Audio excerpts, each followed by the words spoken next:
Então, boa tarde. Eu estou aqui para falar um pouco sobre a lei e o dia a dia na escola, tendo como base, o tema referido para a compreensão e o estudo do portfólio desse mês, mas onde nós nos direcionamos para casos específicos. Então, a escola escolhida foram as escolas que eu trabalho, tendo em vista que a unidade escolar Pedro Evangelista Caminha, em Geminiano, onde nós encontramos apenas uma aluna com deficiência no segundo ano do ensino médio, e também a Escola São Lucas, localizada aqui em Picos, Piauí, também com uma aluna no sexto ano A do ensino fundamental. Nós observamos que, pela lei, a inserção da educação dada para todos, a escola deve garantir os meios necessários para que haja uma boa compreensão, apreensão, assimilação dos conhecimentos e, na verdade, a concretização dos conteúdos. Os conteúdos no sentido das disciplinas que eu trabalho, filosofia e também sociologia. Nesse sentido, nós percebemos uma precariedade no viés da escola pública, no sentido que a deficiência dessa aluna impossibilita a fala, necessitando de um especialista como um fonoaudiólogo. Ela não é muda, mas ela tem dificuldade com a fala e dificuldade de articulação com os membros, principalmente na mão, a escrita. E também, caso houvesse nessa escola alunos com a deficiência de andar, por exemplo, nas pernas, seria muito mais difícil, tendo em vista que a própria escola ela não tem rampas de acessibilidade. Já a escola particular, o São Lucas, a criança em questão que foi observada no diário de campo durante o período estabelecido, ela tem necessariamente dificuldades de andar, Então ela vai de cadeira de rodas, mas ela se insere no campo da escola, e eu estou falando no campo físico, através da cadeira de rodas, Tendo em vista que existe acessibilidade. No primeiro caso, que é o caso da aluna com transtornos, déficit de aprendizagem, através da compreensão mental também dos conteúdos, onde os conteúdos devem ser explicados, reexplicados, explicados mais uma vez. Como professor de filosofia e de sociologia, eu procuro sempre colocar todos os conteúdos em quadro, ou então no slide, ou então em outras formas de apresentação, sempre de forma clara e objetiva possível, me direcionando sempre para o aluno, para que ele possa, a qualquer momento, tirar as suas dúvidas. Nesse sentido, é entender que o processo de construção do conhecimento em uma sala heterogênea de muitos alunos, nós percebemos o ritmo desses alunos, onde uns têm uma capacidade muito maior, avançada, de abstração desse conhecimento, e outros alunos, por diversas e N questões a serem discutidas, não apenas aqueles que têm alguma deficiência física evidente, visível, mesmo esses alunos, eles devem ser orientados pelo professor de forma diferenciada, para que não haja nenhuma exclusão e para que haja, sim, o processo avaliativo de forma adequada e coerente, contemplando os meios quantitativos e os meios qualitativos. Claro, colocar e perceber na mentalidade do aluno que ele não necessariamente é inferior ou abaixo de outro aluno porque ele não conseguiu determinada nota, determinado ponto de conhecimento, mas é montar estratégias perceptíveis, estratégias que direcionem esse aluno para uma aproximação eficaz do conhecimento, e esse conhecimento ele vem, claro, da preparação do professor,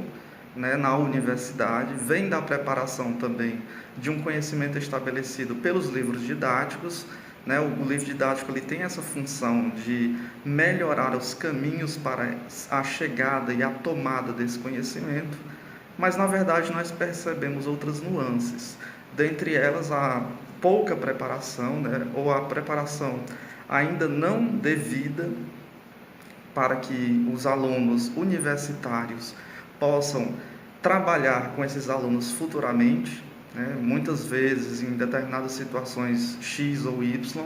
pode ser que a formação mesmo da universidade não tenha preparado tais alunos universitários para as grandes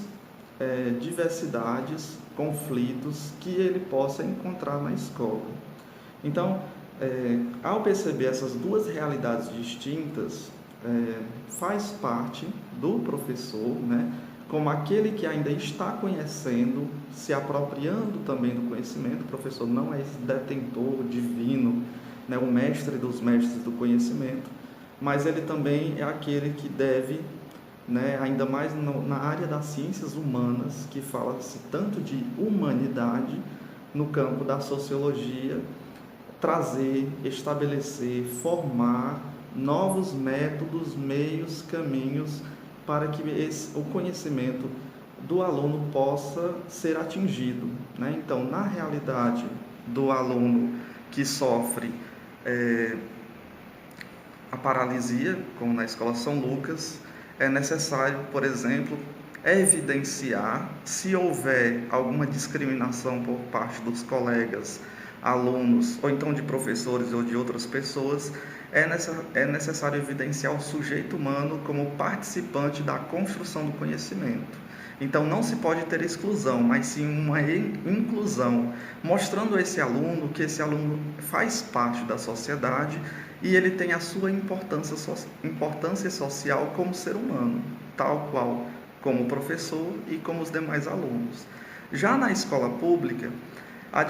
as dificuldades acabam sendo maiores porque nem todas as vezes existem os materiais necessários para que se possa utilizar outros meios, outras estratégias, ou então de profissionais capacitados e qualificados para direcionar o aluno, tendo em vista que o professor ele está em sala de aula, mas ele não convive com o aluno. Então, necessariamente, é preciso de outros profissionais que possam também aprimorar, melhorar a condição do aluno, né, como no caso que eu disse, da aluna que tem a dificuldade de fala, né, era necessário um profissional, um fonoaudiólogo, né, que deveria ser disponibilizado pela escola. Infelizmente, é uma realidade que nós não encontramos, e isso também gera, e muitas vezes, a dificuldade também do professor, porque se ele explica um determinado conteúdo, determinado aluno faz uma pergunta, é necessário que o professor ouça uma vez, ouça duas vezes, né? Tenha muita paciência com esse aluno e consiga fazer com que esse aluno coloque esse conhecimento trazido pelo professor e pela disciplina como algo acessível e também como algo estimulante, prazeroso, que dê sentido a esse aluno. Só assim é que o conhecimento, claro, ele vai ganhar força, respaldo, e a própria escola também vai garantir o seu papel como educadora, como formadora de uma sociedade de pessoas pensantes, né? O aluno que tem determinados graus ou determinadas impossibilidades físicas, ele não está impossibilitado de forma alguma do acesso ao conhecimento. Nós temos, por exemplo, evidenciado, né, a morte de um grande físico astrônomo, Stephen Hawking, que perdeu os seus movimentos, mas por ter tido uma base sólida na construção do seu conhecimento desde a sua formação escolar, ele deu continuidade, avanço àquilo que nos conhecimentos sobre a física, por exemplo. Isso é um exemplo para dizer que todos nós somos conhecedores e todos nós somos capazes de alçar e de superar as inúmeras barreiras que a vida muitas vezes nos coloca. Então é necessário, primeiro, o conhecimento das leis, né, o conhecimento daquilo que é direito e dever do aluno quando ele estiver impossibilitado, tanto da parte do aluno, como da parte dos familiares, como da parte da comunidade escolar, como também da parte do professor. Por isso que eu intensifico sempre a necessidade de